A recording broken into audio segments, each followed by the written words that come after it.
Eh bien, bonsoir à toutes et à tous. Je vois que vous arrivez tout doucement. Voilà, je prends juste le temps de vous accueillir. J'espère que vous allez bien et que vous allez passer une excellente soirée. Moi, je pense que vous allez découvrir des choses tout à fait intéressantes et j'ai le grand plaisir, tout à l'heure, je vous la présenterai, d'accueillir ce soir Myriam, qui a fait un parcours très intéressant en relaxation mimique et qui, à partir de là, a ouvert énormément de choses. Je suis très heureux de l'accueillir, évidemment, et surtout de vous la présenter. Alors, juste avant, je voudrais déjà vous accueillir, vous.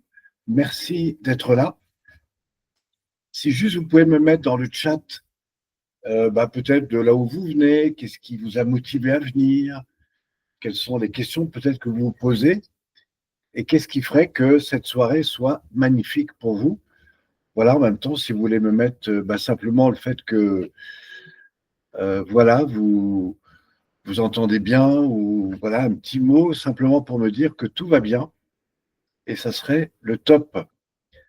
Alors évidemment, on va commencer à partir de 20h30. Donc voilà, si vous voulez juste me dire un petit peu d'où vous venez, qu'est-ce qui vous a motivé à venir ce soir, eh bien, je vous invite à le faire dans le chat. Je rappelle que ce soir, on va accueillir donc Myriam. Elle va vous parler d'équilibre postural, mais pas que. Ensuite, on reviendra un petit peu sur les questions que vous vous posez à travers ce qui aura été exposé par elle-même. Et puis, je vous proposerai de poser des questions, voire d'intervenir. Et si quelqu'un veut prendre la parole, ce soir, nous ferons ce qu'on appelle, si vous le souhaitez, un live coaching. Alors, je sais que très souvent, les personnes sont un peu timides, mais sachez que vous pourrez le faire, si vous voulez, en fin de soirée. Nous passerons à peu près 1 heure à 1 heure et demie maximum pour cette soirée. Et je vous rappelle que demain, je vous emmènerai dans un autre univers qui sera l'univers du corps, avec évidemment tout ce que nous aurons vu sur ces 3 derniers jours, que ce soit à travers le quantique, que ce soit à travers les situations de douleur, et puis avec tout ce que vous allez découvrir ce soir qui touche l'équilibre postural. Eh bien, vous verrez que dans ces 3 étapes, tout ce qu'on peut apporter au corps est quelque chose de tout à fait intéressant. Et c'est ce que j'ai vraiment l'intention de vous faire vivre dès demain. Voilà. Mais aujourd'hui, nous sommes avec Myriam et je vais bien sûr l'inviter à se joindre à nous. Mais juste avant, je voudrais accueillir évidemment Claudine, Chantal, Michel, Nelly et bien d'autres qui arrivent ou qui nous écoutent. Je vois que vous êtes pas très loin d'une vingtaine déjà. Donc, c'est bien, ça va arriver et on va pouvoir commencer. Alors, je vais accueillir avec moi dès maintenant Myriam, que vous voyez dès maintenant, et je vais donc lui laisser la parole pour cette première partie de la soirée. Bonsoir Myriam.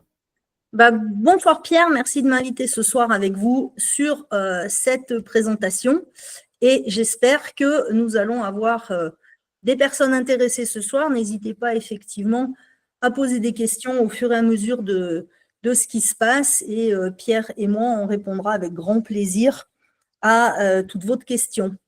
Donc, je vais peut-être commencer par me présenter le temps que tout le monde arrive. Il y a peut-être des personnes qui ne me connaissent pas.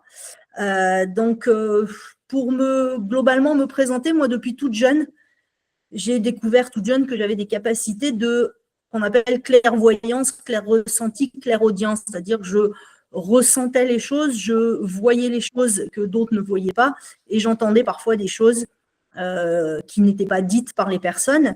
Et j'ai toujours utilisé mes mains pour ressentir et soulager d'abord les animaux de la ferme dans lesquels j'ai grandi, puis les humains en reboutement et en magnétisme, ce que je faisais de façon intuitive.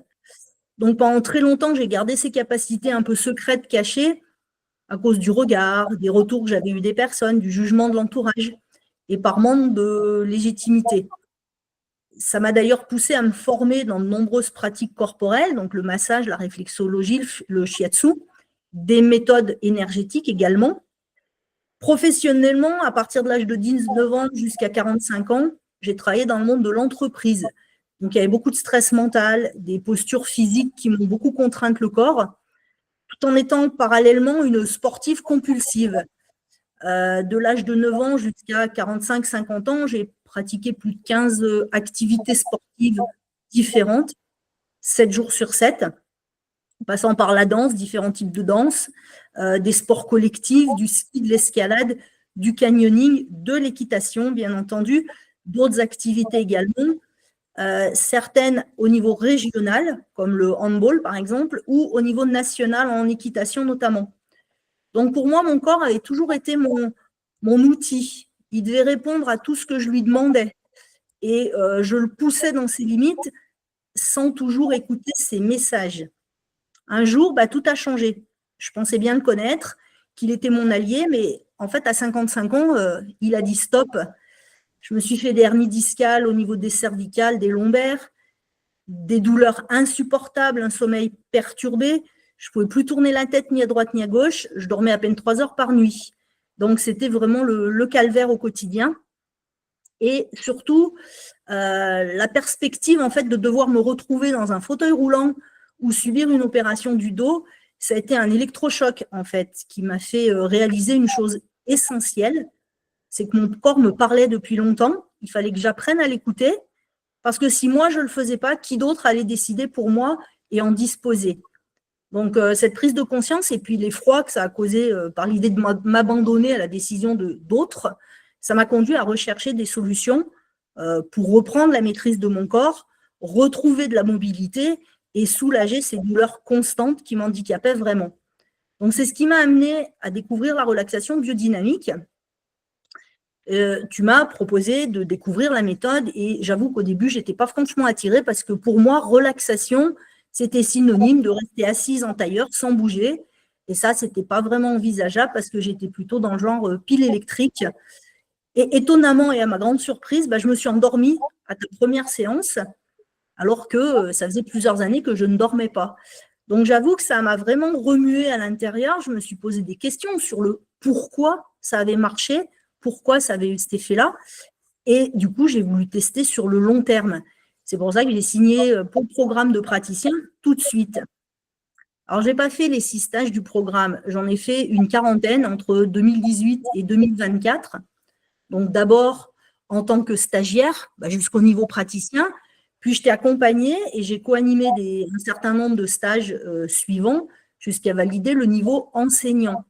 Je t'ai aussi remplacé quelques fois sur certains cours que tu donnais en MJC, ce qui m'a permis d'acquérir une certaine pratique d'accompagnement de groupe.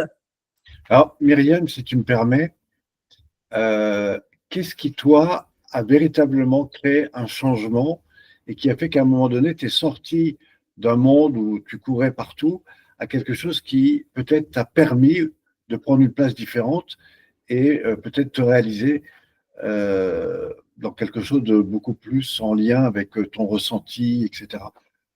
Justement, aujourd'hui, avec le recul, en fait, la pratique d'activités très impliquantes pour le corps, d'expérience dans l'accompagnement et la relaxation biodynamique, et pour en avoir fait les frais, j'ai découvert que la douleur, elle voulait toujours dire quelque chose. On m'a dit souvent, c'est dans la tête, ma petite dame. Alors oui, c'était dans la tête parce que ça me prenait la tête, mais c'était dans le corps. Et donc, le corps parle toujours avec raison. Il faut l'écouter, le prendre en compte si on veut vivre plutôt que survivre. Et puis, surtout, pas laisser d'autres prendre des décisions à notre place. Donc, c'est ce qui m'a amené vraiment à prendre ce recul, qui m'a donné aussi une certaine légitimité de me dire, mais j'ai découvert des choses, j'ai testé des choses, j'ai vécu des choses, ça me permet d'accompagner d'autres personnes parce que j'en entendais beaucoup, j'en voyais souffrir. C'est pour ça qu'aujourd'hui, quand tu m'as demandé de venir parler d'équilibre postural, ça m'a parlé parce que, voilà, qu'est-ce que c'est? Pourquoi il faut absolument connaître globalement le fonctionnement du corps et ses besoins pour mieux comprendre ces messages et pas les laisser dans les mains de quelqu'un d'autre qui va les décrypter, mais de l'extérieur. Je vais vous parler aussi de la méthode d'équilibre postural selon Alfred Fenning, à laquelle je me suis formée, que j'utilise moi en séance individuelle. Et pourquoi maintenant, je recommande la relaxation biodynamique au quotidien. Donc moi, mon objectif ce soir, c'est de vous faire découvrir en fait comment notre corps malgré ses défis quotidiens, il peut retrouver l'équilibre, de la mobilité, de la vitalité, simplement en l'écoutant, en lui apportant ce qu'il a besoin avec des outils pas si compliqués que ça à appliquer en fait. Donc, si ça te convient, j'ai envie de vous parler de la posture.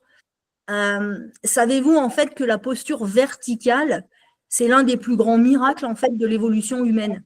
Imaginez, vous voyez un petit enfant qui essaye à se tenir debout, ça ne va pas de soi. C'est un effort énorme. L'adulte qui vieillit, lui, à l'inverse, il lutte pour ne pas se courber ni tomber. Donc, la stabilité verticale, ça repose sur un système très complexe entre des os, des muscles, des nerfs. Tout ça doit fonctionner. Comment, en fait, le secret du fonctionnement, c'est avec le tonus musculaire. Un petit bébé, il est tout mou. Il faut qu'on le tienne avant que les muscles soient suffisamment forts. Et cette capacité à maintenir la tension, elle doit être travaillée. Elle sert à quoi, en fait? Elle sert aussi à lutter contre la gravité. Tout le monde a vu les premiers hommes qui ont marché sur la Lune, ils s'envolaient, ils étaient lestés pour ne pas s'envoler. Nous, sur la Terre, on a la gravité qui nous tire vers le sol. Du coup, on ne peut pas parler de posture debout sans parler de la bipédie. C'est l'art de se tenir debout. Ça a été un changement radical dans toute la panoplie des mammifères qui marchent sur cette planète. Pour le squelette, pourquoi? Parce qu'en fait, de se tenir vertical, on est soumis aussi à la pesanteur, à notre poids. Donc, il faut que le corps, le squelette, soit suffisamment fort pour ne pas se faire écraser par son propre poids. Donc, ça contraint la colonne vertébrale à des adaptations permanentes.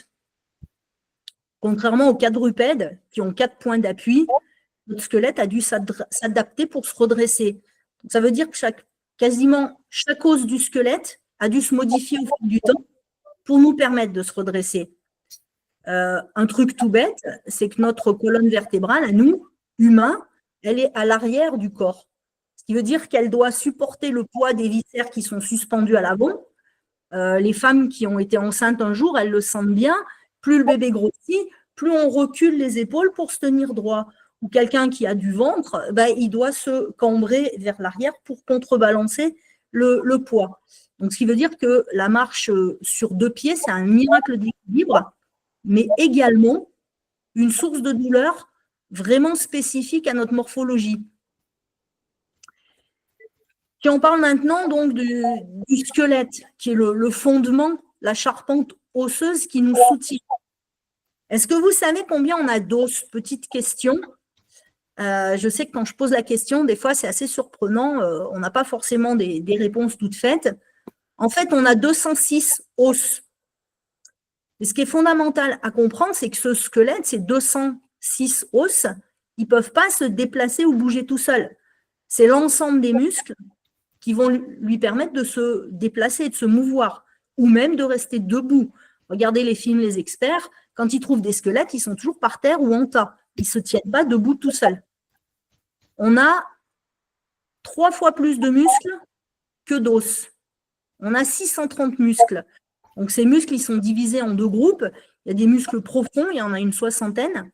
Ceux-là, ils vont stabiliser et ajuster les éléments de la colonne vertébrale notamment et tenir tous les os entre eux. Ces muscles-là, ils sont peu fatigables en fait. Ils ont tendance et ils sont faits pour tenir une posture longtemps. Et ils sont contrôlés automatiquement par notre système nerveux. À l'inverse, on a 570 muscles périphériques, les muscles du mouvement, qui vont permettre justement de mobiliser le corps, qui vont permettre aux articulations, aux vertèbres de bouger. Ceux-là, ils sont puissants, mais ils sont fatigables très, très vite. Ils ont besoin de se reposer.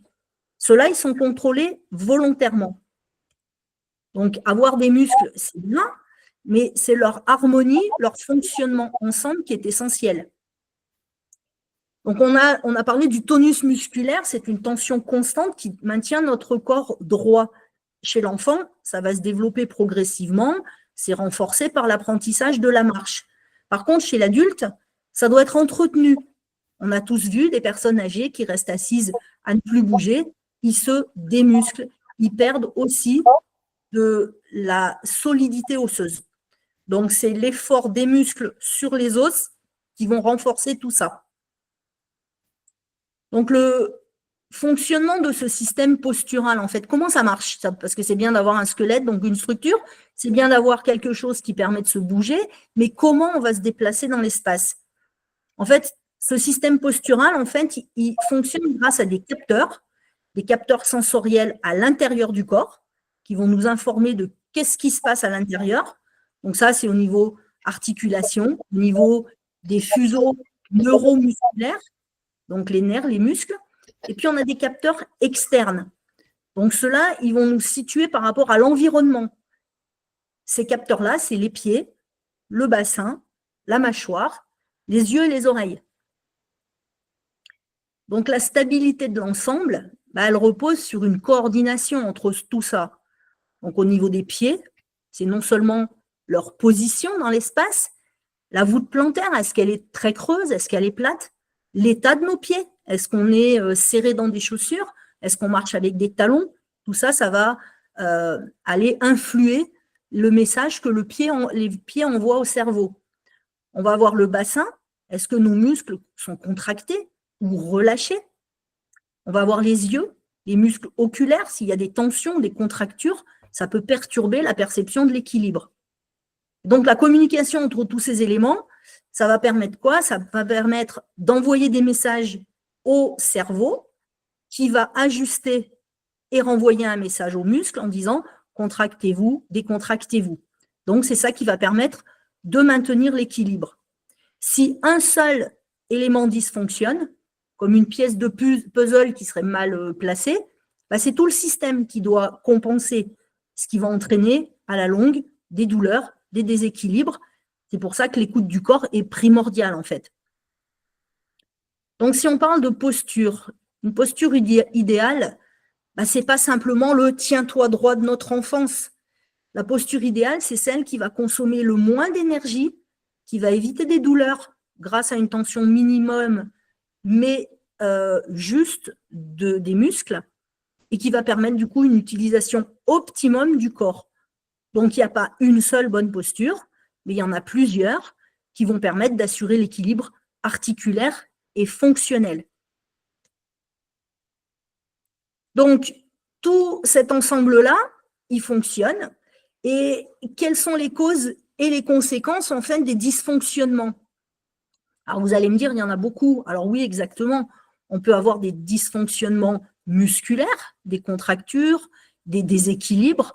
On peut avoir des problèmes au niveau de la structure, donc au niveau des vertèbres, des disques intervertébraux. Ils peuvent être liés à l'environnement, le stress, les mauvaises habitudes, les cicatrices, on n'y pense pas.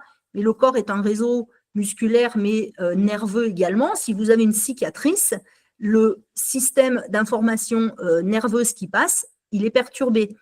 Et puis, on peut avoir des dysfonctionnements d'organes. Par exemple, tout simplement une ampoule sous le pied. On a tous eu à un moment donné une ampoule sous le pied ou un caillou dans la chaussure. Et le corps va compenser. On peut avoir une tension au niveau des yeux excessive suite à un choc, par exemple, c'est bon à savoir, ou une grosse frayeur. Les muscles des yeux ont tendance à se contracter fortement et à le rester. Quand on ressent des fois une pression à l'arrière des yeux, tout ça, ça va avoir des incidences. Il peut y avoir des douleurs cervicales chroniques, par exemple, qui sont liées à des contractures résiduelles des muscles des yeux. Il y a une chose aussi qui est primordiale à vérifier, c'est l'état de la mâchoire. Le contact entre les dents, est-ce que quand on serre les dents, il y a un espace plus large d'un côté que de l'autre? Est-ce qu'on a des caries, une dent mal ajustée? Il est courant qu'on mange tous plus d'un côté que de l'autre, ce qui va déséquilibrer tout le reste du système musculaire. Pourquoi? Parce que la mâchoire du bas, c'est la première articulation mobile du corps. Elle est retenue à la mâchoire d'en haut par le gros muscle de la joue, qui lui-même va au niveau des tempes, et ensuite qui redescend en contact avec les muscles de l'arrière du dos ou du devant. Donc la mâchoire, on s'en sert tout le temps. On parle, on respire, on cligne des yeux, c'est donc lié à ces muscles, on va avaler. Donc les muscles de la bouche et de la mâchoire sont constamment sollicités. Donc, les conséquences de ces dysfonctionnements, ça va être des douleurs chroniques, des déformations, une scoliose, par exemple, une hyperlordose, c'est les lombaires qui sont très creux, ce qu'on appelle la cambrure, ou bien à l'inverse, l'hypersyphose, c'est-à-dire le haut du dos qui s'arrondit, qui est bossu. Quand on vieillit, on va s'arrondir vers le bas. Maintenant, un point important. Tout ça, on a dit que ça allait amener des douleurs. Donc, la douleur, elle veut toujours dire quelque chose. Mais par contre, ce qui est bon à savoir, c'est qu'elle n'est pas toujours liée à une lésion visible. C'est souvent une alerte du corps, c'est un message pour dire « attention, écoute-moi ». C'est un message de prévention au départ. Mais autant on est capable de lire le voyant rouge qui s'allume sur la voiture, autant sur le corps, on n'a pas vraiment le mode d'emploi. Et puis, ce qui est compliqué aussi, c'est que la douleur à un endroit donné peut venir d'un problème qui vient d'ailleurs. Donc, la zone où on ressent la douleur n'est pas forcément la cause principale. Il peut y avoir aussi un système nerveux qui a été tellement sensibilisé par le passé par des douleurs que ça a créé des mémoires de la douleur dans les fibres musculaires, dans les cellules. Le corps n'oublie rien. Hier, je ne sais pas si vous avez entendu Françoise, elle l'a dit aussi, en hypnose, elle peut aller désengrammer quelque chose dans le corps, mais parfois, ça ne marche pas. Il va falloir aller directement sur le corps. Et puis, on peut avoir un cercle vicieux, c'est-à-dire qu'on a eu mal en faisant quelque chose, on a peur de ressentir cette douleur, donc on ne va pas faire le mouvement, ou au contraire, il va y avoir une contraction musculaire accrue. Donc, ça devient très compliqué de déchiffrer les messages du corps. Je dirais que, comme pour une voiture, il faut faire un contrôle technique parfois, et puis entretenir son corps au quotidien. On ne peut pas faire ça une fois et puis s'arrêter. Donc, la clé pour aller bien, c'est d'avoir une conscience corporelle aiguë, c'est de faire de temps en temps un rééquilibrage postural, des exercices adaptés et surtout avoir de la régularité dans ces exercices. Et puis, sans oublier des éléments perturbateurs comme des chaussures pas adaptées, la posture quotidienne qui n'est pas adaptée non plus. Donc, il ne faut pas oublier qu'en fait, même l'assurance maladie le dit aujourd'hui, c'est que le mouvement est le meilleur médicament. Donc, même en cas de douleur, il faut continuer à bouger en douceur, bien sûr, en conscience, pour rééduquer et renforcer le corps. Donc, comment moi j'accompagne les personnes? J'ai plusieurs méthodes d'accompagnement. Déjà, mon approche, c'est de proposer des séances individuelles en une méthode que je vais vous présenter, l'équilibre postural, et en relaxation biodynamique, donc en cabinet dans la commune où j'habite, ou en entreprise, et aussi dans des MJC avec des retraités. Donc, j'ai toutes sortes de personnes de tous âges, de toute provenance, on va dire, qui ont été sédentaires devant un bureau, par exemple, ou des gens des artisans, donc j'ai de tout. Mon objectif, quand je fais une séance, c'est rendre la personne actrice de son bien-être en l'aidant à se reconnecter à son corps, à ses émotions, pour redonner la capacité, en fait, d'être maître de l'autonomie. Donc, mon premier outil, c'est l'équilibre postural. Donc, ça, c'est quoi? L'équilibre postural, c'est de la posturologie dynamique appliquée. Pourquoi dynamique? On va être en mouvement et donc appliquée directement. C'est le contrôle technique du corps. En fait, cette méthode, c'est une méthode franco-allemande qui a été créée il y a une bonne trentaine d'années par un Allemand qui était Heilpraktiker, donc un médecin de santé global. C'est un peu le médecin généraliste plus le naturopathe chez nous. Et cette méthode, elle repose sur une approche globale de rééquilibrage postural. On ne va pas traiter une partie, on va traiter le tout. On va avoir une action uniquement sur les tissus mous. Alors, qu'est-ce qu'on appelle des tissus mous? C'est notamment les muscles, donc qui incluent les viscères, le foie, l'estomac, le cœur, les intestins, mais également, on va agir sur les tendons qui relient les muscles au squelette. On va agir sur les fascias qui entourent chaque muscle, chaque cellule. On va agir également sur le mental et l'émotionnel. Pourquoi? Parce qu'on ne peut pas soigner une partie sans soigner l'ensemble. Et c'est souvent des contractures, comme le disait Françoise hier, émotionnelles, des problèmes émotionnels qui viennent s'engranger, s'engrammer quelque part dans le corps. Donc, on va impliquer la personne dans la séance. Donc, on va relier le physique, le mental, les émotions qui sont mis en relation. Et parfois, moi, j'ai vu des émotions qui se libèrent par des larmes, par des fous rires. Et la personne me dit, mais je ne sais pas pourquoi j'ai pas de douleur, par exemple, quand ils pleurent, ou ils ne savent pas pourquoi ils prennent le fou rire, mais l'émotion ressort. En équilibre postural, on ne va pas utiliser d'outils passifs, comme les semelles et les gouttières. Pourquoi ? Mettre une semelle quand on a une jambe plus haute que l'autre, c'est une hérésie. Pourquoi ? Parce que le corps cherche à se rééquilibrer. On met une semelle, ça le bloque dans son mouvement de rééquilibrage. Une table, vous pouvez lui mettre une semelle, une cale, la table ne va pas chercher à se rééquilibrer. De même pour les gouttières. Souvent, les gens grincent des dents ou se serrent les dents la nuit, on va mettre des gouttières. Alors, à quoi ça sert une gouttière ? Ça sert uniquement à ce que les dents ne frottent pas l'une sur l'autre. Parfois, ça va, j'ai eu une personne comme ça va jusqu'à éclater l'émail des dents.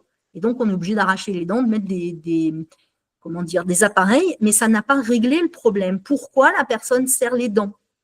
Donc, comme on rend la personne actrice de son rééquilibrage, bien sûr, on le guide dans ce retour-là, ça va lui permettre de prendre conscience qu'il peut faire quelque chose pour lui-même, par lui-même, qu'il peut acquérir surtout la compréhension de ce qui se passe en lui-même et reprendre la main sur son retour au bien-être.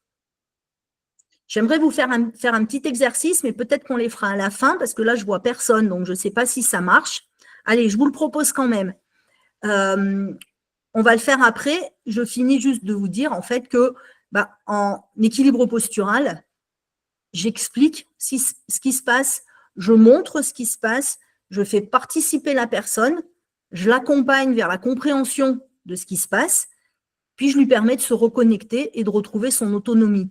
Je vais non seulement donner des pistes de réflexion, mais des méthodes d'action, ce qui est important, parce que souvent, c'est pour ça que je parlais de posturologie dynamique et appliquée, parce que très souvent, on va chez un posturologue, un kiné ou un médecin posturologue qui va constater un déséquilibre, une jambe plus grande que l'autre, mais qui va être incapable, il n'a pas les moyens de donner des outils pour aller plus loin. Il va dire, allez voir un podologue pour des semelles, allez voir un dentiste ou un orthodontiste pour des gouttières, mais il n'a pas les moyens. Moi, je vais pouvoir non seulement faire le constat de ce qui se passe, mais débloquer tout ça.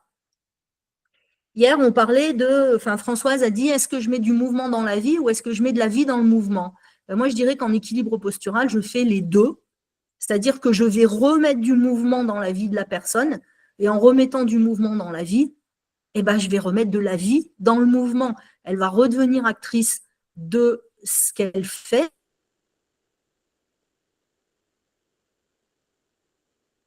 Elle va pouvoir faire des choses et du coup reprendre sa souveraineté. En équilibre postural, on a un petit appareil éventuellement qu'on appelle le head balance. Ah, je vois que la connexion n'est pas top. Ça y est, je suis revenue, je crois. On utilise un appareil qui s'appelle le head balance. C'est un outil exclusif qui permet de rééduquer le système musculaire masticatoire, qui va avoir une action équilibrante, relaxante sur tous les muscles du corps, surtout de façon symétrique.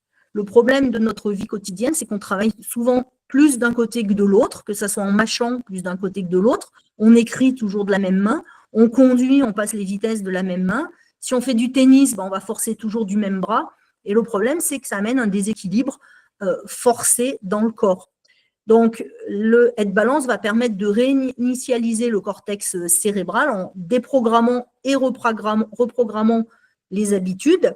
On va augmenter l'oxygénation du sang et le niveau d'endorphine, donc les hormones du bien-être. Donc, la méthode d'équilibre postural, elle est conçue pour aller à l'essentiel en un minimum de temps. On ne fait pas de cracking ou de thrust, donc des méthodes un petit peu parfois violentes en ostéopathie. Elle permet d'avoir des résultats mesurables dès la première consultation. Par exemple, rééquilibrer un bassin ou remettre les jambes à la même longueur, on peut le faire en quelques minutes. C'est souvent très bluffant et ça marche et surtout, ça tient dans le long terme. Donc, je voulais vous montrer On va prendre 2 minutes pour faire l'exercice, si vous le voulez bien. Alors, je ne vous vois pas, mais je vous imagine derrière vos écrans. Je vais vous montrer le lien entre ce qui se passe dans les yeux, par exemple, et la souplesse qu'on peut acquérir, le relâchement des muscles. Alors, si vous le voulez bien, vous vous mettez debout et vous allez essayer de toucher vos pieds. Donc, je vous laisse faire l'exercice. Quand vous avez touché vos pieds, vous regardez un petit peu à quelle distance sont vos mains des pieds, peut-être qu'elles sont par terre, ou vous arrivez aux genoux, aux mollets.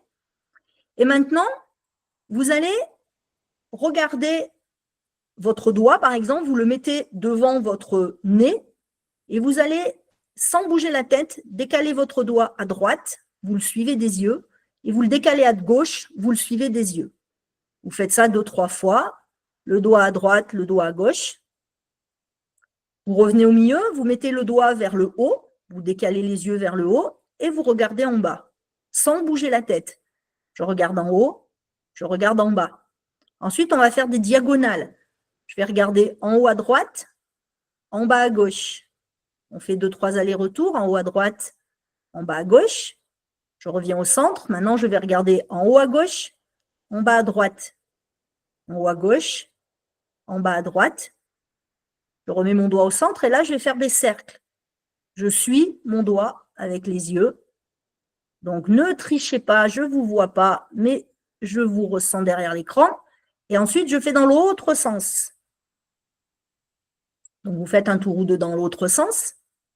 Maintenant, vous restez debout, vous inspirez et en soufflant, vous allez toucher vos pieds. Et vous marquerez dans le chat, ou vous le direz tout à l'heure, si vous avez ressenti une différence. En règle générale, il y a au moins 80% des personnes qui vont plus bas. Qu'est-ce que ça veut dire? Ça veut dire qu'en fait, déjà tout est lié, ça c'est la preuve, et tout ce qu'on fait en haut, on le fait en bas. C'est-à-dire que les tensions oculaires au niveau des muscles des yeux ont des répercussions sur toute la chaîne musculaire du dos, notamment au niveau du bassin, et là, en libérant ces mouvements, en libérant les yeux par ces mouvements, on permet d'assouplir le corps très simplement. Donc ça, je vais redonner plein de petits tips comme ça en équilibre postural, ce qui va permettre justement de rééquilibrer cette posture. C'est là qu'on voit que les capteurs au niveau des yeux marchent très bien. Donc après avoir... Ah super, Isa, merci, tu me montres que vous avez vu et entendu, c'est parfait. Donc après avoir rétabli l'équilibre du corps, c'est essentiel d'adopter de bonnes habitudes. C'est-à-dire quand on porte des charges, apprendre à le faire correctement, éviter de se pencher en avant sans prendre de précautions. Soulever un poids, on va le mettre plutôt près du corps pour se redresser avec la force des jambes. Il faut apprendre à équilibrer ses efforts et surtout apprendre à respirer correctement dans le mouvement. Une séance d'équilibre postural se fait en accord avec la respiration dans le mouvement. Et vous le verrez après, quand je vous parlerai de la relaxation biodynamique, c'est pareil. Et c'est pour ça que c'est une méthode que j'adore. Donc, il faut bien sûr reprendre progressivement des activités après une blessure ou des douleurs vives, des douleurs constantes, pour justement éviter la récidive et retravailler cette faiblesse musculaire qui avait pu s'installer du côté où on travaillait moins, par exemple. Après des activités inhabituelles, par exemple, ou des chocs violents, il est conseillé justement de faire des exercices pour retrouver l'équilibre. Donc, on part du principe qu'on a redressé le corps. Et là, moi, pour l'entretien quotidien, je recommande vraiment la relaxation biodynamique. J'ai fait l'expérience sur moi. À l'époque, je ne pouvais pas tourner la tête plus que ça. On va dire que j'allais à 14h et 10h. Maintenant, après quelques années d'expérience, je peux tourner la tête dans tous les sens. Je peux lever la tête, baisser la tête. Je n'ai absolument plus de douleur au cervical alors que j'avais des pics d'arthrose et j'avais les vertèbres 5 et 6 qui commençaient à se souder. Tout ça, c'est parti. Donc, l'arthrose n'est pas une fatalité. À partir du moment où on remet du corps dans le mouvement, où on met de la vie dans le corps va nettoyer tout ce qui n'est plus nécessaire. Donc, pourquoi la relaxation biodynamique? Elle va permettre de se reconnecter à soi-même en conscience. On va travailler la musculature de façon symétrique. Et ça, c'est hyper important. Je parlais du tennisman tout à l'heure. Le tennisman, il travaille que d'un côté. Surtout, il vaut mieux faire de l'équitation, comme moi j'ai fait, parce qu'on travaillait tout le corps. Tout le corps était en mouvement. Certaines personnes qui ne connaissent pas, même des médecins ou autres, moi, on m'a dit enceinte, je montais à cheval jusqu'à 15 jours avant d'accoucher, parce qu'il n'y a que quand je faisais du cheval où je n'avais pas mal au dos. Si je ne montais pas à cheval, j'avais mal au dos. Donc, chercher l'erreur, ça m'a fait réfléchir. La relaxation biodynamique, elle va permettre quoi? Elle va permettre de renforcer cette soixantaine de muscles profonds, des muscles stabilisateurs, de la posture. Vous verrez demain, c'est passionnant quand Pierre va vous présenter tous les exercices et quand il va vous les faire tester, on découvre qu'on a des muscles, que ces muscles peuvent bouger et que ce qui était coincé au départ, moi, avec différents accidents, je ne pouvais pas lever le bras à l'horizontale. Maintenant, je le lève dans tous les sens. Je n'ai plus de douleur. La cage thoracique, c'est ouverte. Ma capacité respiratoire, c'est ouverte. On va donc améliorer la posture. On va prévenir les douleurs. Et ça, c'est énorme. Moi, je me bénirai jamais assez le jour où j'ai pris le téléphone pour appeler Pierre. Au départ, c'était pour faire de l'aïkido parce que j'en avais fait dans une autre vie. Et quand il m'a dit, je ne fais plus d'aïkido, mais de la relaxation biodynamique, j'ai dit, ah ben zut, c'est bien ma veine. Et finalement, je l'ai écouté, j'ai testé, et c'est là que, voilà, au bout de 40 stages, j'en fais tous les jours. Aujourd'hui, dans les cours, aujourd'hui, j'avais 3 heures de cours dans la journée de relaxation biodynamique. Ça fait un bien fou. Qu'est-ce qu'elle va faire aussi? Elle va travailler au niveau émotionnel. On va reprendre confiance en soi, dans sa capacité à se reconnecter à son corps, à l'utiliser au mieux de ses capacités, du moment et à son rythme. Et c'est ça qui est important. Il n'y a pas d'objectif, il n'y a pas de pression. C'est chacun, si aujourd'hui je peux lever la tête que là, c'est parfait. Demain, je la lèverai un petit peu plus haut. On va vraiment prendre la capacité de son corps au moment où on fait un mouvement ou au moment où on ne peut pas le faire. Parce qu'à un moment, ça passe, à un moment, ça ne passe plus. Il faut se dire, c'est ce que j'expérimente actuellement, ça aussi changera. Par contre, l'important, c'est d'avoir de la constance et de faire de la répétition. Pierre va vous parler d'un programme sur 21 jours. On dit qu'effectivement, et dans toutes les techniques, qu'il faut à peu près 21 jours pour que le corps désapprenne une mauvaise habitude et réapprenne une bonne habitude. Donc, la relaxation biodynamique, elle va vraiment aider à maintenir l'harmonie après une séance d'équilibre postural ou pas. Moi, j'ai découvert la RBD avant d'avoir fait de l'équilibre postural et ça m'a aidé. On va aller plus loin, en fait, avec la RBD. J'ai découvert qu'en fait, on va pirater notre cerveau pour booster la production des molécules du bonheur. Tu parlais hier que quand les gens sortent de tes stages, ils ont le sourire, ils sont plus souvent heureux en revenant, enfin, en terminant qu'en venant.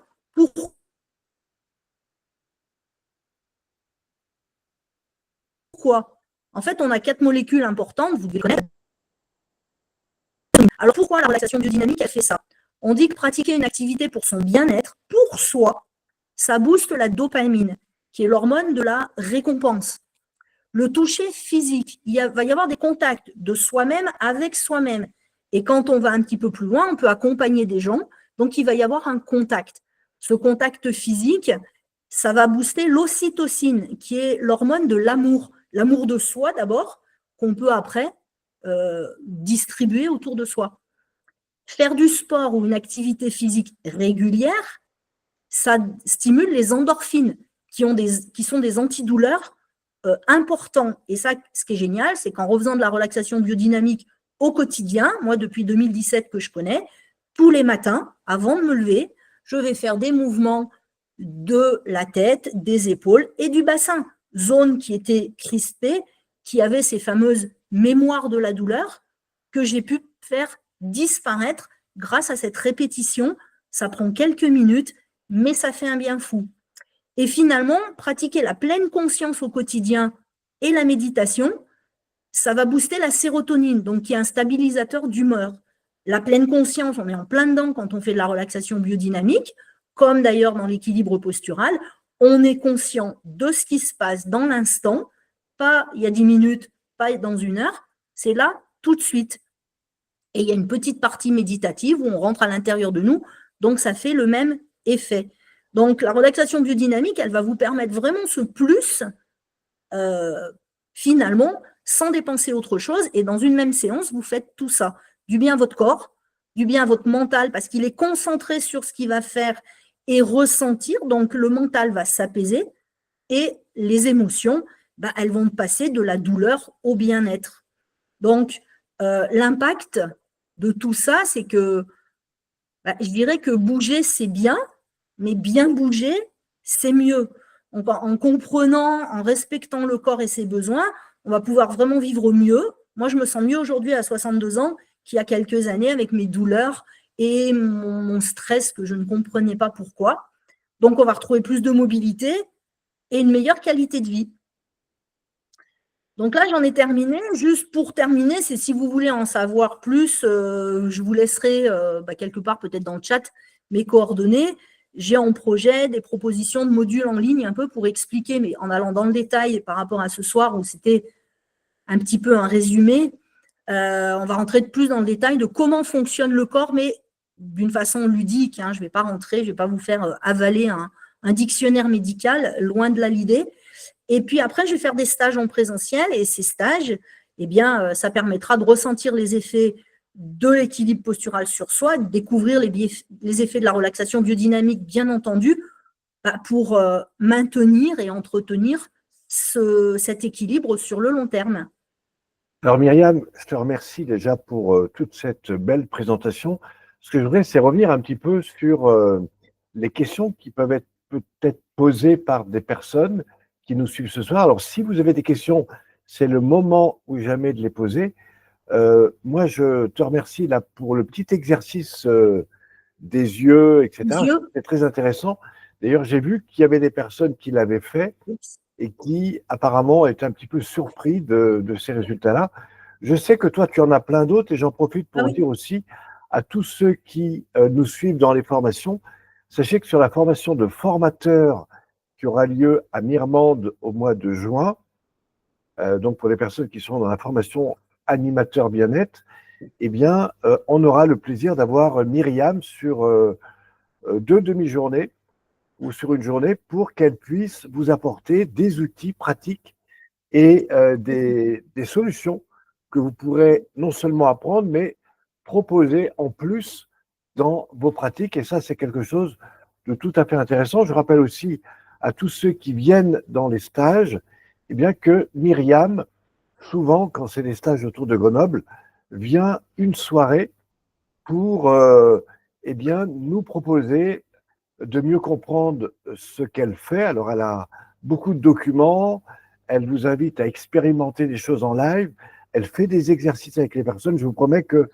en une soirée, vous avez beaucoup d'informations et surtout beaucoup de choses nouvelles. Alors, Myriam, déjà, merci pour ça. Est-ce que tu as l'accès au chat? Alors, normalement, oui. Voilà. C'est simplement pour voir s'il y a des questions. Donc, on a Nathalie qui dit bouger, c'est bien, mais bouger, c'est mieux. Bien bouger, c'est mieux. Bah oui.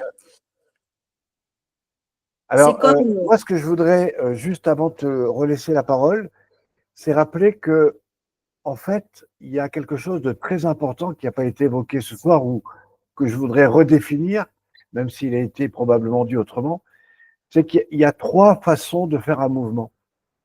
Il y a la méthode un peu gymnastique, c'est-à-dire que vous apprenez une technique, c'est ce qu'on fait au début dans les arts martiaux, dans tout le domaine, on apprend une forme, une pratique. Et puis ensuite, on peut s'arrêter, et il y a des gens qui passent leur vie à faire des techniques. On voit ça, ça marche très bien. Voilà. Après, il y a un deuxième niveau, c'est celui de se dire, tiens, qu'est-ce que je ressens vraiment et comment ce travail se fait à l'intérieur. Et c'est pour ça que nous sommes, nous, dans une pratique de lenteur et de respiration. De sentir le moment où le corps s'ouvre et le moment où il se ferme, selon les phases d'inspiration associées au mouvement. Et ça, c'est une redéfinition qui ouvre le champ neuro-émotionnel. Donc, on est un peu plus loin. Et c'est là qu'il commence à se passer des choses. Mais quand on répète ça pendant plus longtemps encore, à un moment donné, on va passer au lâcher-prise. C'est-à-dire qu'on va laisser faire le mouvement. Et ça, c'est quelque chose que peu de gens touchent réellement. Et quand vous êtes touché par ça, c'est comme si tout d'un coup, une lumière à l'intérieur s'éveille.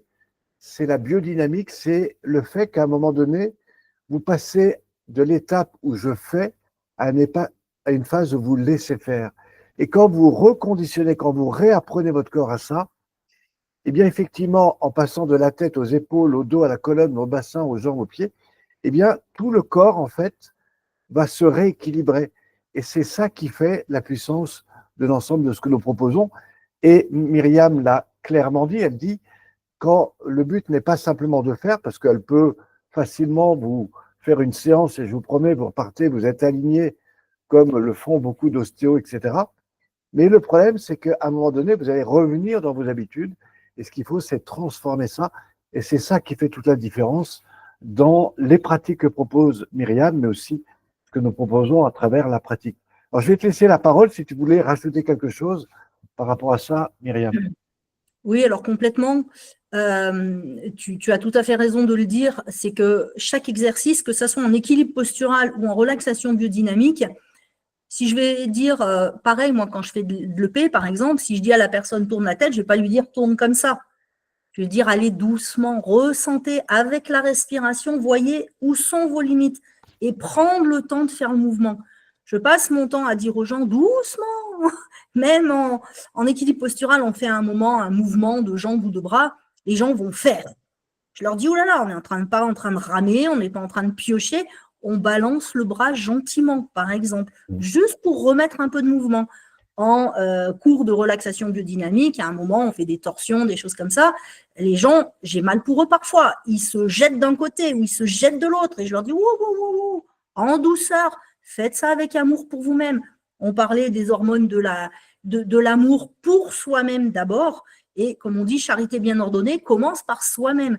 Donc, reprendre le temps de faire les mouvements, de les ressentir, c'est ce que je disais au départ, c'est qu'il n'y a pas d'objectif sportif là-dedans. On est loin de la compétition. On est plus dans la coopération avec son corps. Si je peux tourner ici, c'est bien. Est-ce que je peux tourner un peu plus loin? Je vais inspirer, je vais souffler. Et là, ça va permettre à mon corps d'intégrer, donc mon mental qui est de tourner la tête, va se connecter avec mon émotion de ah oui, là ça va, là ça tire. Et c'est cette connexion entre les deux qui permet de dépasser ses propres limites. Et c'est ça qui est génial. Je vois les commentaires de je passe de la phalange distale à toute la main au sol, c'est incroyable. Parce qu'on a pris dans cet exercice un petit moment avec soi-même et on a coopéré avec notre corps. On lui a donné les moyens de se relâcher parce qu'on ne l'a pas agressé en fait. Et très souvent, comme moi je le faisais, pour moi c'était un outil. C'était comme la clé de la voiture. Je tournais, si ça ne marchait pas, je pestais. La voiture, elle s'en fiche, elle ne veut pas démarrer, elle ne démarre pas. Le corps, il est fait pour, malgré tout, répondre à nos injonctions. Donc, il va prendre, il va compenser, il va surcompenser, et puis à un moment donné, il ne peut plus. Moi, quand il a dit stop, ça a été stop. J'avais beau me dire je veux me relever, ma hernie discale faisait que je marchais comme ça. Et là, j'ai dit ah ouais, je suis peut-être allée un petit peu trop loin, quoi. Donc, c'est ça qu'il faut ramener, que je trouve super important, c'est de ramener cette conscience dans l'instant, d'oublier ce qu'on a fait avant, d'oublier ce qu'on va faire après, et juste de temps en temps, moi je le dis aux personnes que j'accompagne dans les cours collectifs ou en individuel, de temps en temps, posez-vous, juste recentrez-vous, faites quelques respirations, fermez les yeux, coupez-vous de l'extérieur, et dites-vous là tout de suite, qu'est-ce que je vis? Parce que ça aussi, ça va changer. Mais il faut que je sois capable de dire là, je vis ça, je ressens ça, pour être capable d'aller vers autre chose et vers du mieux de préférence. Parce que si ce que je suis en train de vivre me fait mal à l'esprit, me fait mal à l'âme, me fait mal au corps, il faut essayer de faire différemment. Parce que même Einstein disait, la folie, c'est de faire toujours la même chose et d'attendre un résultat différent. Moi, je vois beaucoup de personnes qui viennent me voir pour des gros problèmes, qui me disent « Ah, mais moi, ça fait 20 ans que je suis suivie par le même médecin, par le même kiné, le même ostéo. J'ai rien contre les médecins, les kinés, les ostéos. Mais ils me donnent toujours le même traitement, ils me font toujours la même chose. Je dis, et le résultat, il est toujours le même. C'est normal. Je leur dis, dans ce cas-là, moi j'aime bien bousculer un peu les gens. Je leur dis, à ce moment-là, change de médecin, de kiné, d'ostéo, ou demande autre chose. Si ça ne marche pas, il ne faut pas continuer. Donc, c'est ça. Voilà, l'important, c'est de reprendre contact avec soi, de reprendre contact avec ce que le corps nous envoie. Alors, je ne dis pas que si on se coupe avec une feuille, dire « aïe, je vais mourir ». Non, c'est là qu'il faut, je parlais de justesse tout à l'heure, de comprendre de façon juste ce qui se passe. Donc, la connaissance amène la compréhension et une compréhension juste nous permet de faire des actions justes pour soi et autour de soi après. Alors, ce que tu dis, Myriam, est très intéressant. En même temps, ça amène une autre question. C'est jusqu'où je suis prêt à prendre du temps pour moi, jusqu'où je m'accorde à prendre ce temps pour me poser, respirer, voilà, parce que mes enfants, c'est plus important, mon voisin, mon mari, mes relations. Et donc, du coup, comme je ne suis pas forcément reconnu ou pris en compte, j'ai besoin de satisfaire ce manque de… Voilà. Et donc, tout ça me met des fois dans un rôle et qui fait qu'à un moment donné, je me perds et je considère que je ne peux plus prendre du temps pour moi parce que sinon, je perds peut-être cette attention des autres, etc. Et donc là, c'est intéressant parce que en retravaillant sur nous-mêmes, au bout d'un moment, on reprend confiance en soi, on se redéfinit comme quelqu'un d'important, et à partir de là, on commence à dire oui, mais aussi à dire non dans des choses qui ne nous conviennent plus, et c'est là où les choses commencent un petit peu à changer. Alors, je ne sais pas ce que tu en penses, mais ça fait des choses, ça fait partie des choses qui aussi, des fois, nous empêchent à avancer, et je ne sais pas ce que tu en penses. Alors oui, tu abordes un point très important. Alors j'ai oublié qui disait ça, mais je crois que c'était Socrate ou Hippocrate, enfin plutôt peut-être Hippocrate que Socrate, donc qui était un médecin, et qui disait, avant de vouloir soigner quelqu'un, demande-lui d'abord quelle est son envie pour lui et quel est son bénéfice de rester malade. Parce qu'on ne peut pas soigner, comme on dit, on ne peut pas faire boire un âne qui n'a pas soif, on ne peut pas soigner quelqu'un qui, au fond de lui, n'a pas vraiment envie de changer. Moi, j'ai une amie notamment, mais j'en connais tellement des gens comme ça, qui me disent « Ah non, non, mais moi, je ne veux rien changer » quand je leur proposais de faire des séances de magnétisme ou tester autre chose. Je disais « Tu n'as qu'une chance sur deux, soit de changer quelque chose, soit de rester où tu es. Je t'assure que tu n'auras pas de pire, d'effets négatifs. » Les personnes me disent « Non, non, non, moi, j'ai toujours fait comme ça, je connais bien mon médecin, il me connaît bien. » Je dis « Bah oui, mais bon, il ne te soigne pas. » En même temps, je vais mettre tous les médecins à dos, mais un médecin ne soigne personne. Le médecin, c'est le spécialiste des maladies et des médicaments associés à ces maladies qui, en général, ont permis d'avancer dans certains traitements, mais ce n'est pas le médecin qui soigne. C'est la personne qui va avaler le médicament et c'est la personne qui, au fond d'elle-même, va épigénétiquement modifier l'activation de ces gènes qui vont aller de la maladie vers le mieux-être. Si la personne, au fond d'elle-même, elle prend le médicament en disant « de toute façon, ça ne marchera pas », elle mange la boîte, ça fera pareil, ça ne marchera pas. Donc moi, quand on me dit « ah, vous allez me soigner », ah mais pas du tout. Moi, je donne le coup de main qui va permettre de changer, de faire un pas de côté et d'aller vers un mieux-être. Moi, je ne soigne personne. J'ai des résultats bluffants en fait, c'est les personnes qui ont des résultats bluffants grâce aux accompagnements que je leur fais. Mais moi, oula, grand Dieu, je ne soigne personne. Je ne suis pas Dieu, je ne suis pas le grand tout qui fait que c'est la personne qui se soigne. Il ne faut pas oublier ça. Donc, même si les personnes qui nous écoutent, elles prennent des traitements, des médicaments, c'est bien, il y en a besoin. Moi, je ne dis surtout pas d'arrêter un traitement. Mais je leur dis, allez chercher au fond de vous-même.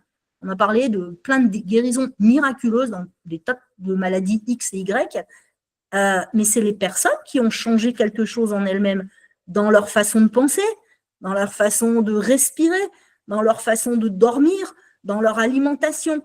Elles ont fait, moi je demande toujours, c'est quoi le plus petit changement que vous acceptez de faire pour que là, on commence à faire quelque chose. Si la personne aime Dieu, non, non, moi vous faites, moi je ne change rien, je dis non, je ne peux rien faire pour vous. C'est vous qui allez vous prendre en main. Alors, Myriam, on a d'abord des personnes qui demandent si tu peux juste mettre les coordonnées dans le chat. Ah oui. Apparemment, voilà. On a Marie-Laure qui dit « Myriam, l'ambassadrice de la RBD ». Super, merci à toi. Bénédicte, que nous allons retrouver prochainement sur le stage Arrivoir, je suis très heureux de la retrouver, qui parle de l'essence entre la respiration et la conscience aussi. Bénédicte qui vient de Belgique, qui est une coach expérimentée et Salut qui Bénou. a beaucoup développé notamment la pratique sur table et qui d'ailleurs a subi une intervention chirurgicale importante et qui pourtant revient pour retrouver un peu cette mobilité, etc. Donc bienvenue Bénédicte. Donc effectivement, Myriam va pouvoir transmettre les coordonnées. Voilà. Et qu'est-ce qu'on a d'autre? Alors, Alors, j'envoie un message. pour arriver Ouais, à un état de détente profond, c'est pas qu'une question de temps, c'est une question de lâcher prise, comme le dit Nat. Et c'est vraiment prendre le temps d'accueillir déjà dans quel on est. Mais si j'accueille en étant entendu, ça n'ira pas. Donc, c'est vraiment apprendre à se retrouver, se détendre, se relâcher et lâcher prise, c'est-à-dire laisser aller, non pas la tête, mais le cœur et le corps pour, voilà, juste accueillir cet état-là. Et moi, je le sais parce que j'accompagne beaucoup de professionnels, notamment dans le domaine de la communication. Et souvent, ils vivent des chocs un petit peu émotionnels parce qu'ils traversent des moments assez importants dans leur formation. Et très souvent, en fin de journée, je leur fais une pratique corporelle. Et tout d'un coup, ils disent, tiens, c'est marrant, je n'ai plus les mêmes souvenirs parce qu'ils sont plus connectés aux mêmes choses. Et tout d'un coup, ceux qui pensaient comme étant importants, voilà, où ils se posaient beaucoup de questions, finalement, le sont beaucoup moins. Et ça, c'est quelque chose de très intéressant quand on aborde le corps et le lâcher-prise, c'est que des fois, on est pris dans des pièges émotionnels, on ne sait pas s'en défaire parce que c'est important, mais finalement, ce n'est pas tant que ça. Et surtout, quand on se relâche, on peut prendre les choses avec distance et du coup, avoir un regard différent.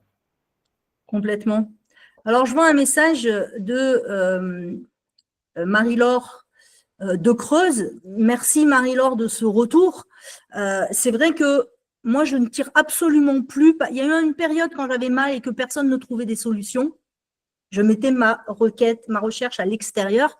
J'allais voir des médecins, ils me donnaient des tas de trucs. Ça marchait plus ou moins. Hein. Il y a des choses qui ont marché, mais plus ou moins. Ou derrière, j'avais mal à l'estomac. Ou je me disais, mais c'est n'importe quoi, il ne connaît pas son métier. Mais en fait, elle a tout à fait raison. Ils n'apprennent pas ça dans les études. Quelque part, on fait un peu du bourrage de crâne, de techniques, de méthodes, de telle maladie égale tel traitement, etc. On ne pousse pas. Moi, j'ai beaucoup discuté, notamment dans ma formation en équilibre postural. Je disais tout à l'heure, c'est un médecin allemand qui a 75 ans maintenant, qui lui-même, donc les pratiqueurs, il faut savoir que lui est médecin. Il a fait ses études de médecine en Allemagne. C'est 5 ans derrière pour être pratiqueur. Lui-même est formateur de médecins, de dentistes, c'est très orienté personnel médical, on va dire, qui ont déjà une base médicale. Et lui s'est ouvert à tout ça. Il est médecin uniciste en homéopathie, par exemple. Il ne soigne qu'avec l'homéopathie. C'est un chercheur. C'est vraiment un chercheur, cet homme-là. C'est en se rendant compte que il avait appris, par exemple, de l'ostéopathie, une méthode d'ostéopathie dans sa formation pratiqueur. Et puis, il s'est rendu compte qu'il y avait des limites. Il a fait 4 écoles différentes d'ostéopathie. Il est allé discuter avec des fondateurs de méthodes. La méthode Dorn, qui est comme un petit peu comme l'équilibre postural, c'est-à-dire on fait des points d'appui et on met le corps en mouvement. Il a été se former avec Dorn lui-même. Il a échangé, il a cherché. Donc, comme Marie-Laure le dit, c'est une question d'évolution personnelle, d'ouverture d'esprit, de se dire, de ne pas prendre toute parole donnée comme parole d'évangile, mais de dire, ah oui, mais pourquoi? Alors moi, on m'a toujours appelé Madame Pourquoi à l'école. On me disait, Freud a dit ça, c'est comme ça. Je dis, pourquoi? Ou dans l'étude des, comment on appelait ça, les contes de fées, j'en ai entendu des vertes et des pas mûres. Parce que c'est comme ça. Je dis, mais pourquoi vous étiez avec le gars, vous lui teniez la main quand il a écrit? Est-ce que vraiment vous êtes sûr qu'il pensait ça quand il a écrit Le Petit Chaperon Rouge? C'est se poser des questions. Moi, je dis toujours aux gens que j'ai, tant que vous n'êtes pas mort, il y a une capacité de changer. Mais il faut se poser les bonnes questions. Si je mets avec insistance de l'essence dans ma voiture qui est censée fonctionner au gasoil, ma voiture ne va pas marcher. Donc, je peux insister, remplir toujours, faire déborder le réservoir, ma voiture ne va pas marcher. Donc, il va falloir se poser la bonne question à un moment. Est-ce que je lui donne la bonne chose? Est-ce que c'est dans la bonne direction? Donc, j'ai toujours dit à mon fils, tu as un truc entre les deux oreilles, ça s'appelle un cerveau. Il s'use que quand on ne l'utilise pas. Donc, fais-le marcher, pose-toi des questions. Alors, je bouscule parfois les personnes qui viennent me voir parce que je les amène à réfléchir. Je les amène à se poser des questions. Je dis, la meilleure personne pour vous soigner, c'est vous-même. Apprenez à ressentir. Si en levant la tête, ça fait mal, ça craque, eh ben, on va se poser la question. Pourquoi ça fait mal, pourquoi ça craque? Et on va chercher. Donc, effectivement, les médecins, ils font avec ce qu'on leur a appris, comme un mécanicien va faire avec ce qu'il a appris. Donc, après, il faut aller creuser. Alors, je rappelle que Marie-Laure est médecin, acupuncteur, et elle est aussi formée à beaucoup d'autres choses, parce qu'elle vient aux formations, tu auras peut-être le plaisir de la rencontrer, tu vois, c'est quelqu'un d'assez riche. Et j'imagine qu'il y a plein d'autres personnes qui ont aussi des savoir-faire, et c'est toujours intéressant d'ailleurs d'avoir votre avis, vous en tant que professionnel du bien-être. Nous, on est toujours très intéressés d'avoir des personnes qui sont un petit peu là-dedans, parce que du coup, on peut faire des ponts, on peut faire des choses intéressantes, et c'est ça qui est chouette. Alors, on arrive un petit peu sur la fin. Je voudrais juste rappeler, si quelqu'un, par exemple, voudrait prendre la parole, eh bien, on offre ce qu'on appelle un live coaching. Et donc on peut le faire. Alors je pense à des gens par exemple qui ont des situations des fois problématiques et qui se disent tiens, est-ce que je peux faire ça? Est-ce que parce que j'ai mal au dos? Est-ce que parce que j'ai une hernie discale? Est-ce que parce que j'ai de la fibromyalgie? Est-ce que parce que j'ai telle problématique? Est-ce que je peux aussi accéder à ça? Réponse oui, tout dépend comment vous le faites, et sachez que ça ne fera que du bien. Alors déjà, moi j'aimerais répondre à… Alors, attends, je redescends dans le chat. Qui c'est qui disait comment faire pour garder la motivation? Très bonne question. Alors, qui c'est qui a posé la question? Ah oui, voilà.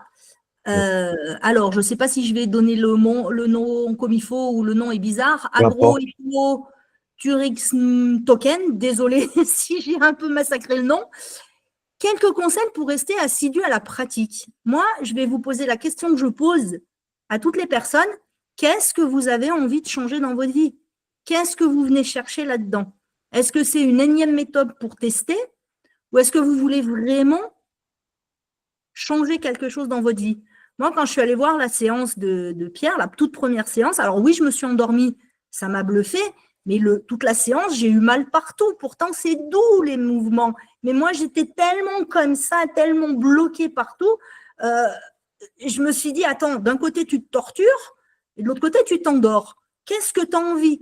À l'époque, je ne dormais pas. Je prenais des médicaments, je me relevais avec mal à l'estomac, etc., des maux de tête. Ça ne marchait pas. Très clairement, j'ai fait ça une semaine, j'ai arrêté. Donc, j'ai dit, il faut que je trouve autre chose. Donc, j'ai dit, à ce niveau-là, ça m'amène quelque chose. Je vais essayer. Je vais essayer de passer outre de mes douleurs. Je me rappelle, à l'époque, je ne pouvais pas lever le bras plus que ça. Je ne pouvais pas ouvrir à l'horizontale les bras. Et toi, tu passais, tu levais le bras, tu l'écartais. Je disais, oh, il va casser mon bras. Oups, c'est ma lumière qui va tomber. Il va me casser le bras, ça ne va pas. Eh bien, j'ai serré les dents. J'ai serré les dents. J'ai serré les dents. Jusqu'au moment où j'ai intégré. Et puis, j'ai dit, attends, oui, d'accord, il y a des mouvements qui me font mal. Mais qu'est-ce que ça fait du bien à côté de ça? Qu'est-ce que là, ça a changé, là, ça a changé. Donc, je dirais que la question de la motivation assidue à la pratique, c'est qu'est-ce que vous voulez changer dans votre vie, en fait? Est-ce que vraiment les douleurs, les problèmes que vous avez sont suffisamment importants pour que vous vouliez faire un pas en avant? Ou est-ce que finalement, vous vous accordez de ça, vous êtes encore dans le cadre où votre corps s'adapte, il n'est encore pas en suradaptation. Donc, tant qu'il est là, tout va bien. Donc, je dirais que ça, c'est une réponse tellement personnelle. Mais moi, c'est ce que j'ai envie de dire. Allez vraiment creuser à l'intérieur de vous-même. Est-ce qu'il y a des chances que ça m'apporte quelque chose pour aller vers autre chose qui sera plus positif? Ou est-ce que finalement, bon, je ne suis pas sûre? Il n'y a pas vraiment de conseil. Alors oui, on est happé par le quotidien. Moi, je travaillais comme vous, en plus dans un centre médical. J'avais des horaires complètement fous. Je bossais 6 jours sur 7. J'avais un gamin à charge. Je construisais ma maison. Je ne sais pas si tu te souviens à l'époque. Je construisais ma maison. Je montais à cheval, je faisais de la compète.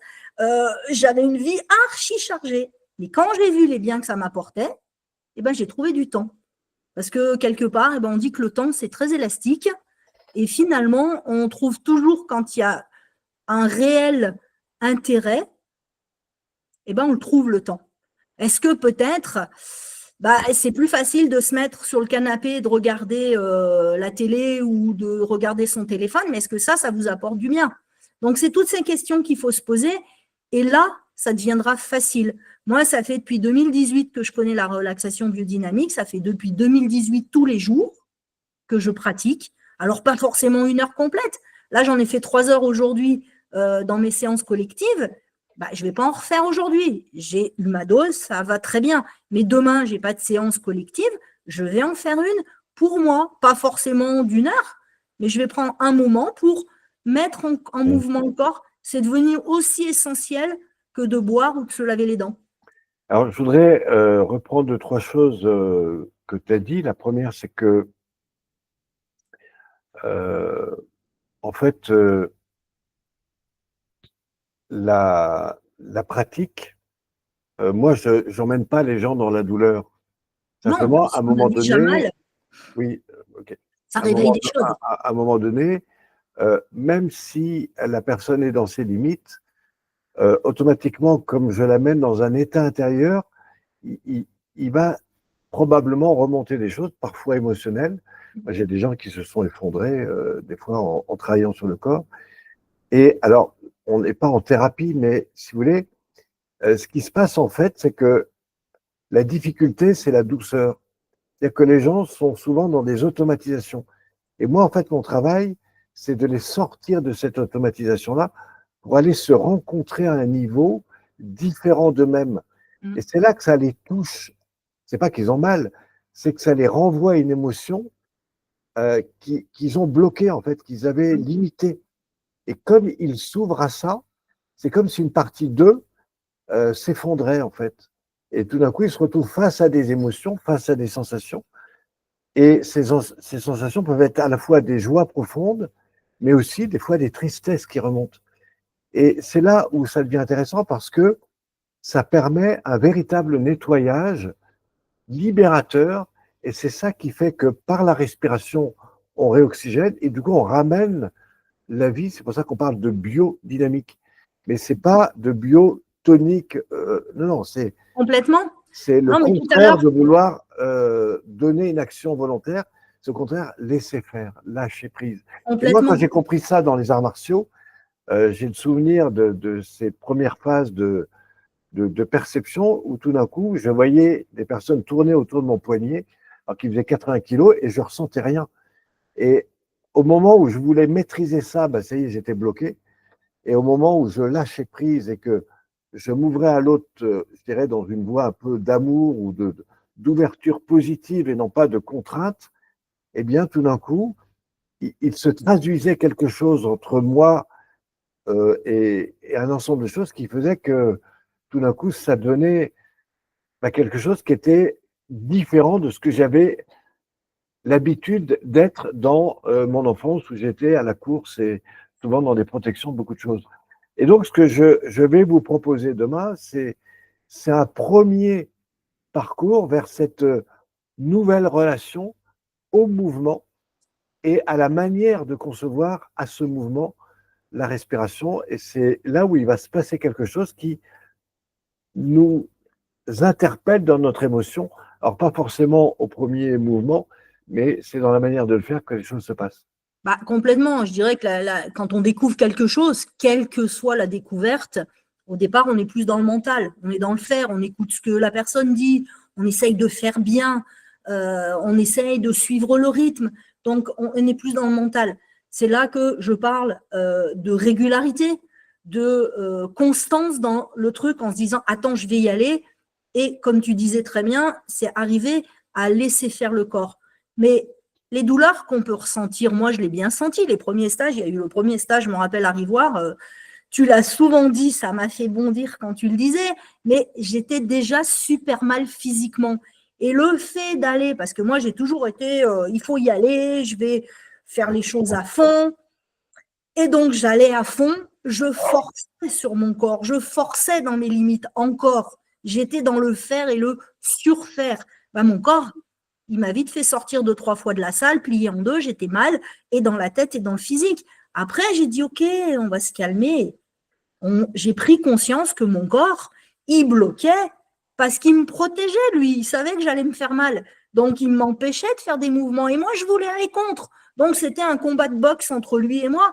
Quand j'ai commencé à dire, OK, j'ai compris que tu veux me protéger, quand je commençais à sentir que ça devenait difficile, bah, je me posais un instant, je respirais au maximum du mouvement que j'avais fait.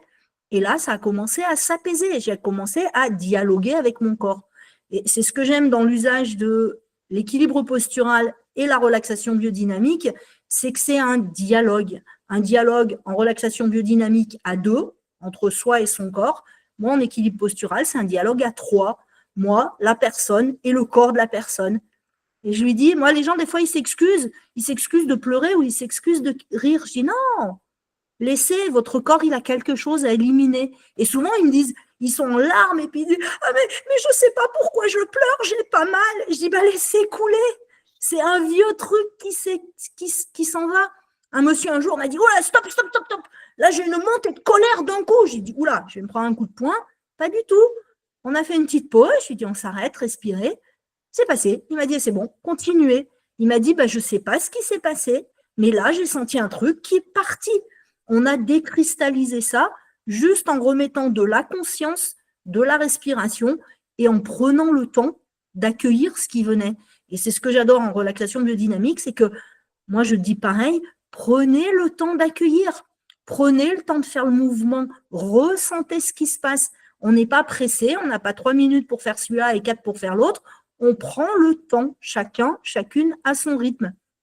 Et c'est ça qui est passionnant, c'est qu'on se rend compte que, alors les gens ne le voient pas. Moi, je sais que souvent, on me remercie, notamment dans mes cours avec les personnes âgées qui n'ont plus trop l'habitude de se regarder, elles sont tournées vers les autres, leur famille. Et moi, je leur dis stop, arrêt sur image.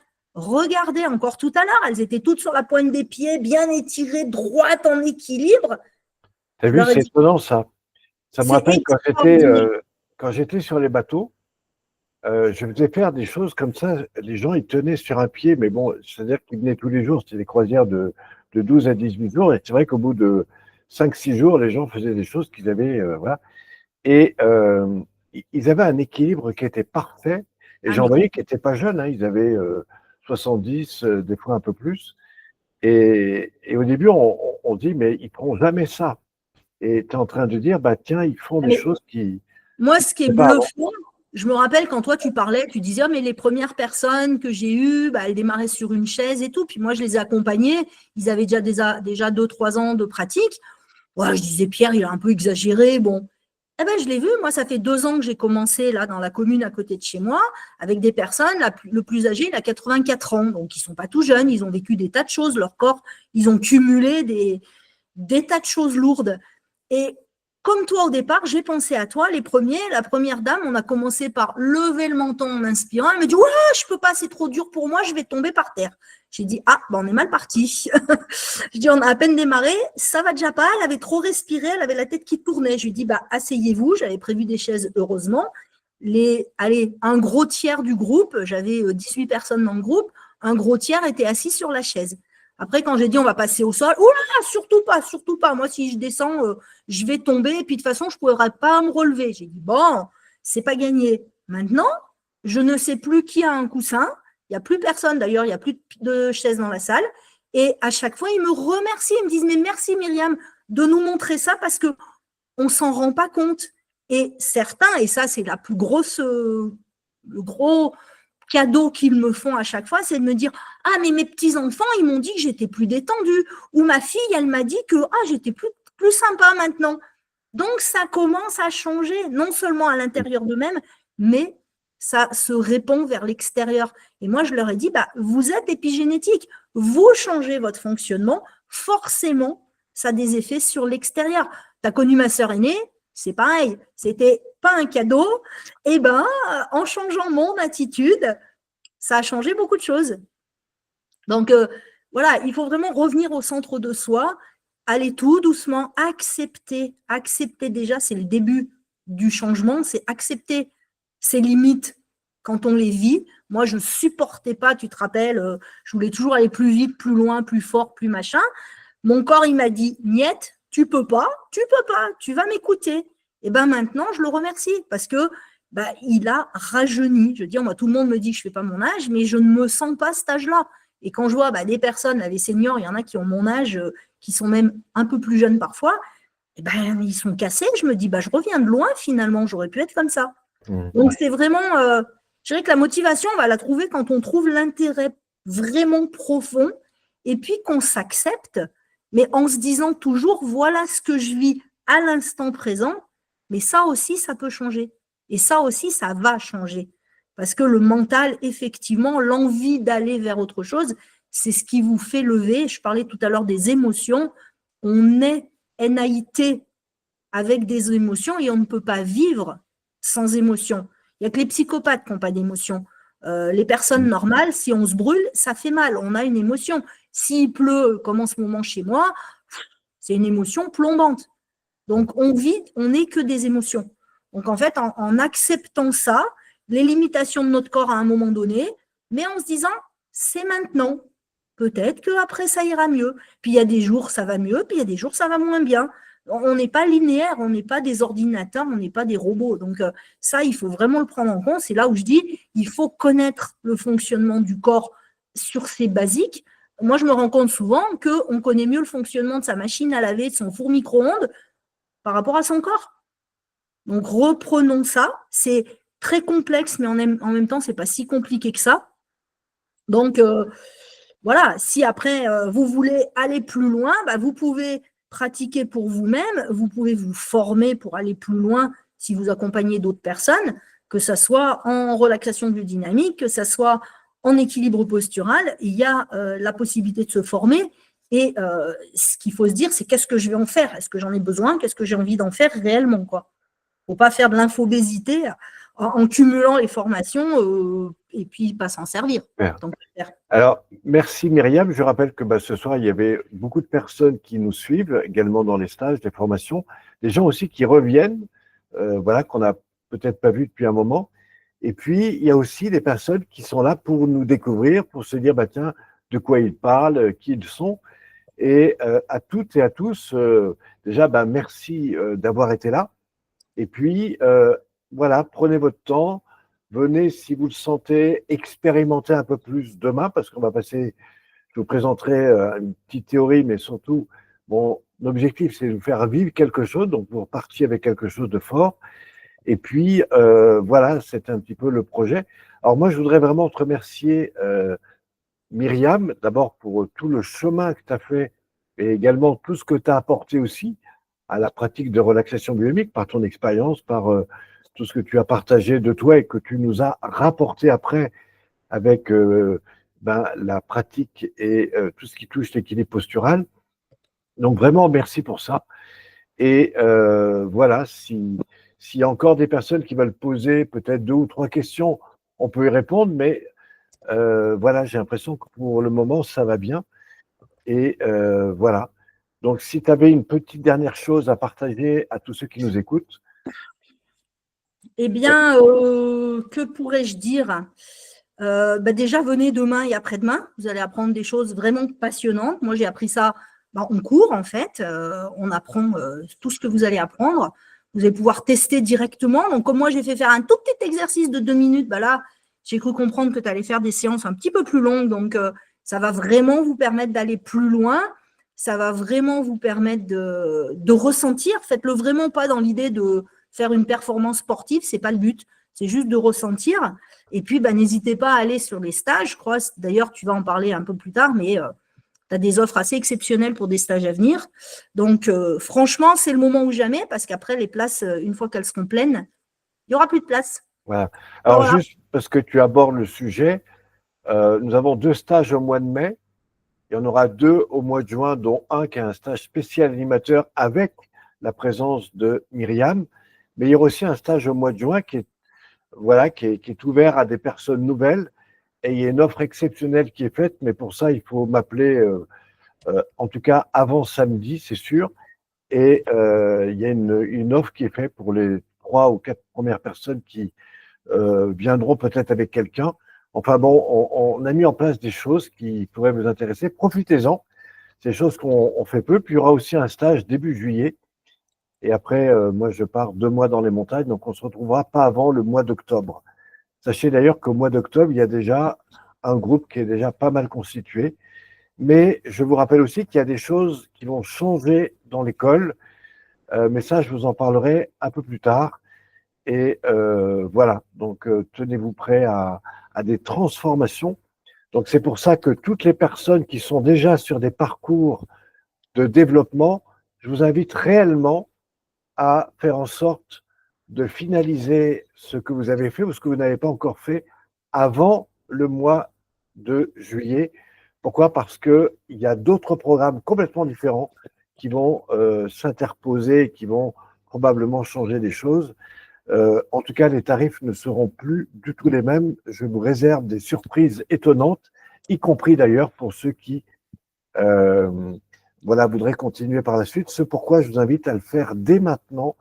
Si vous êtes sur un parcours d'évolution, prenez contact, faisons un point et comme ça, je vous ferai en tout cas les mêmes avantages aujourd'hui. Mais sachez qu'à partir de la rentrée, il y a d'autres choses qui vont intervenir. Voilà, merci Myriam, merci pour ta présence, merci pour tout ce que tu fais. Merci à vous tous de nous avoir suivis. Et à partir de maintenant, ben, je vous retrouve dès demain à partir de 20h30. Venez avec une petite tenue. Pourquoi? Parce qu'on va vraiment mettre le corps en mouvement. Voilà, merci Myriam. Merci à tout le monde. Belle soirée. Belle soirée à vous toutes et à vous tous et à très vite. Merci à vous.